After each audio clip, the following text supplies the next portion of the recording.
Good morning, Tanya. This is Susan Olsen coming at you from the beautiful Shenandoah Valley of Virginia. And I wanted to give you a little contribution for the Free Advice Project. And it has to do with how can you tell if you've got a good deal that you've negotiated. And this is really specifically designed for your fellow actors who are AFTRA members who are in the process of considering whether or not AFTRA has negotiated a good deal for them. And how, of course, do you do this without hiring some expensive lawyer who's just going to confuse you anyway? So let me talk to you a little bit about principles I learned in law school, which was, rather interesting. And I took a negotiation class, and you don't necessarily have to go to law school to take a negotiation class. There's lots of people that teach them, and there's lots of good books on that. There's one by two guys named Fisher and Uri called Getting to Yes. Pick it up in the library or buy a copy used in a bookstore, and you'll learn some of these same techniques. But what I want to talk to you about are some concepts that we learn as law students, because lawyers have to negotiate for their clients. 90% of cases settle. So it's really important to pick up negotiating. And even just in your everyday life, you negotiate, pretty much all the time. So it would be a good idea to learn as much as you can. So let's get on to the concepts. There are three acronyms that people who've been trained in negotiations use, and when they talk about negotiations academically, but they're useful for you to understand. They are BATNA, B as in boy, ATNA, WATNA, W as in William, ATNA, and since I've been out of law school, they've added a new one, MLATNA, M as in Michael, L as in Lucy, ATNA.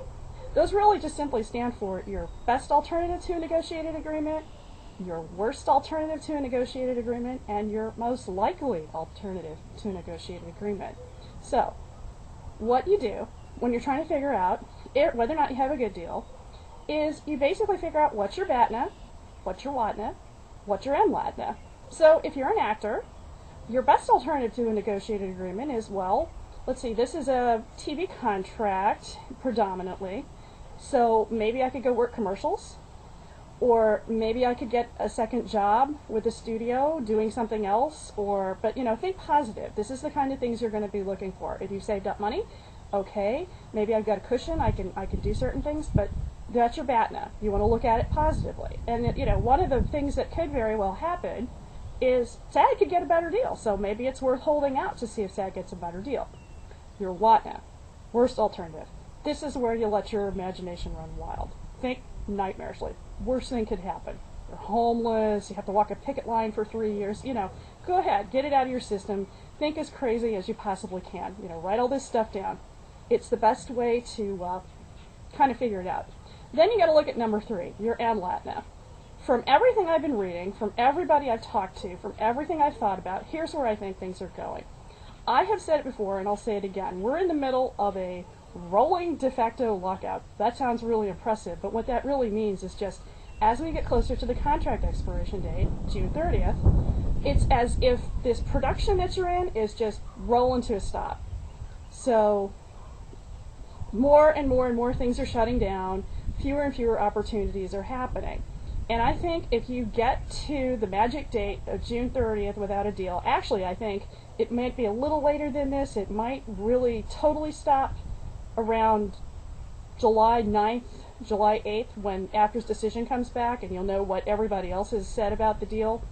If the deal doesn't go through, it's entirely possible that the AMPTP companies will just shut down what still is open, which is basically TV production. Those independent films that have waivers, they can't do anything about that. SAG has blessed them, and folks will be going on in that. And that could very well be a BATNA option for you, is to go take a job or try to get a job on one of those films. And there's at least 300 of them in production, and for all I know, there may be more. Last time I saw a number, and that was maybe a month ago, so hopefully there's more of them. But as you're doing, so that kind of gives you some ideas about BATNA, WATNA, MLATNA. Be thinking about those as you're looking at your deal. The second point I have, and I'll try to make it as simple as possible because I know this is running long. Sorry, lawyeritis. Is something that I like to do when I'm looking at a contract and I represent a client. And that is, I put on the hat of the other side. I try to figure out what my opposing counsel the other side of the deal is trying to get for their client. What does that guy really, really want? And since we're dealing with a power imbalance, we're dealing with huge, huge mega corporations and, little individual folks, I look at it from, gee, they can hire anybody they want for lawyers, they can write anything they want, they can do anything they want. How can they get one over on my client and, kind of up themselves? Because they tend to do things as zero-sum game. They figure if they give you something, they're losing something. And people who are good negotiators learn in their classes that that's not always the case. It doesn't always have to be win-lose. It can be win-win. So looking at that contract and looking specifically at the provisions that basically talk about money, they're relatively simple to understand, and looking with an eye towards background artists, since I know you're one, and I know you talk to very many of them out there in LA, here's what I've come up with.